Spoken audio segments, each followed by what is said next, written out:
You may have noticed that the Formula 1 season has yet to get started, and instead of enjoying the week building up to race 9 of the championship in Canada, we're happy that we're only 3 weeks away from round 1. What a weird year this is.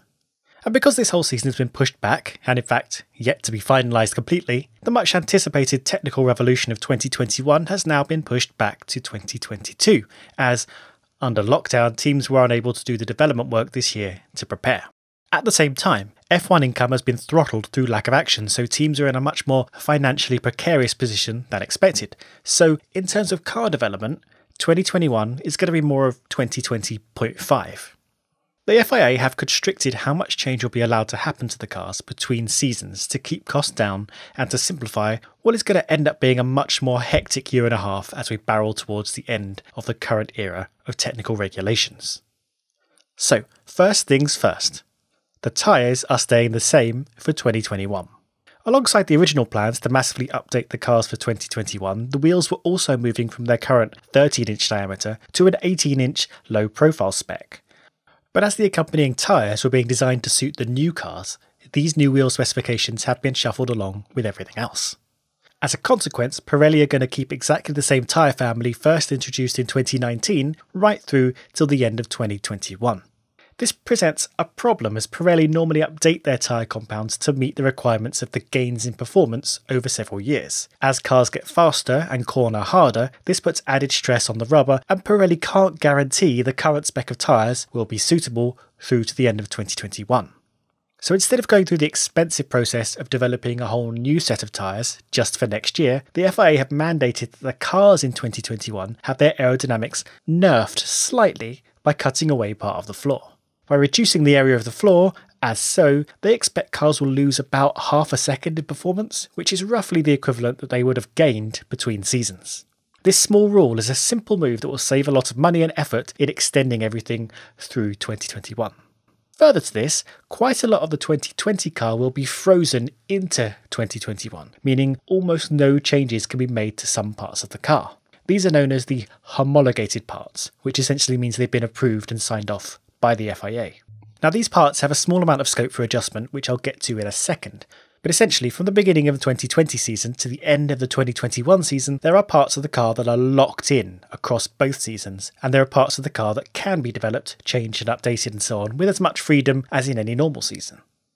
Parts of the car that can be messed with are basically the bits the audience can see, so that means most of the aerodynamic parts like wings and turning vanes and the barge boards and the diffusers and the floor geometry and all that stuff. It also includes most of the non-load bearing bits of the suspension, which is like the smooth fairings that wrap up the arms.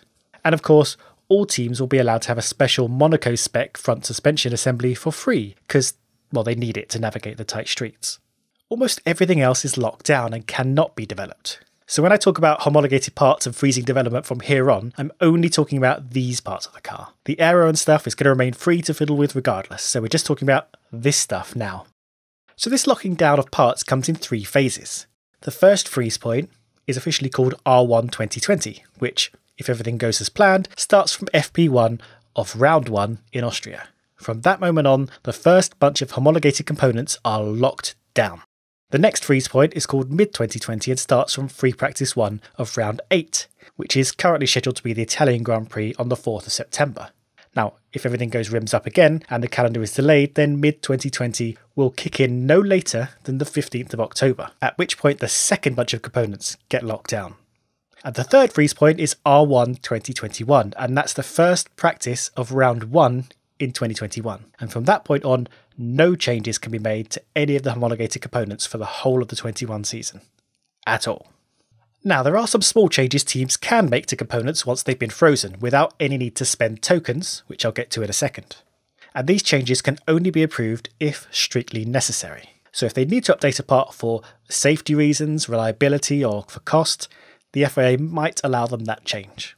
Also, if the FIA introduce a mid-season rule change or clarification, obviously teams can change parts to make sure they're legal. And if there are issues with driver comfort, the FIA can approve necessary changes, including if a team takes on a new driver and needs to get them comfortable in the car. Aside from that, the only way a team can make changes is through a very strict token system. And I do mean very strict. Wiggle room here is tight. So teams will have 2 tokens that they can spend on developing parts that have already been frozen. 2 in total. Some parts are worth 2 tokens and some parts are worth 1. So as a team, you could either develop 2 low-key parts or 1 high-key part. The first thing to make clear is that no developments can be made after R1 2021. That's a complete lockdown from that point, tokens or otherwise. 2021 is basically development free for the homologated parts. But if you want to update a part that's been frozen from the R1 2020 or mid-2020 phases, then you need to submit your development requests to the FIA under strict timeframes. Your initial brief for the R1 parts has to be delivered just 5 days after the factory shutdown ends, and your more detailed explanation of the part has to be submitted just 9 days after that, and your full-blown technical blueprint has to be in FIA hands no less than 60 days after the factory shutdown ends. The mid-2020 timeframe is pretty much the same except using round 3 as a reference point instead of shutdown. So yes, teams should already know what developments they intend to make before the parts are even frozen, which gives some insight into the way car development works in F1 teams. They are building parts, knowing already what the next generation of that part would look like. And I wasn't lying about the FIA being strict about this. If you spend a token in submitting a request for a parts change, and then you change your mind and don't make that new part, well tough, you don't get your token back. There's no refunds. And if you do develop a part, but then you decide it's rubbish, you can roll it back to the old part, but you won't get your token back. No refunds. If you get a new engine supplier in 2021, like McLaren are doing with Mercedes, you have to spend both of your tokens in getting that engine installed. Now this is because cars are designed to fit their engines, and McLaren would have to make a chassis modification to install that new Mercedes engine. And to make sure they don't sneak in some free chassis development, they have to hand over their tokens. So what about a customer team that buys homologated parts from other teams, like how Haas buys suspension off Ferrari? Well, if they buy an updated part from another team, they have to use the equivalent tokens to do so. Fair's fair. Now there is a caveat to this though. So some teams use old spec components from their suppliers. So if in 2020 you're a customer team using someone else's 2019 suspension, in 2021 you can upgrade it to the 2020 version at no token cost. So this all seems quite complicated, but in simple terms, across 2020 and 2021, wings and other aero devices will still be freely developed, and you can enjoy seeing whatever aerodynamic innovations teams bring to each race. Most internal parts of the car will be fixed across both seasons, so the 2020 chassis will be used again in 2021. Now there are allowed some small updates to the cars, but most parts will be frozen, and these are the parts you probably won't see anyway.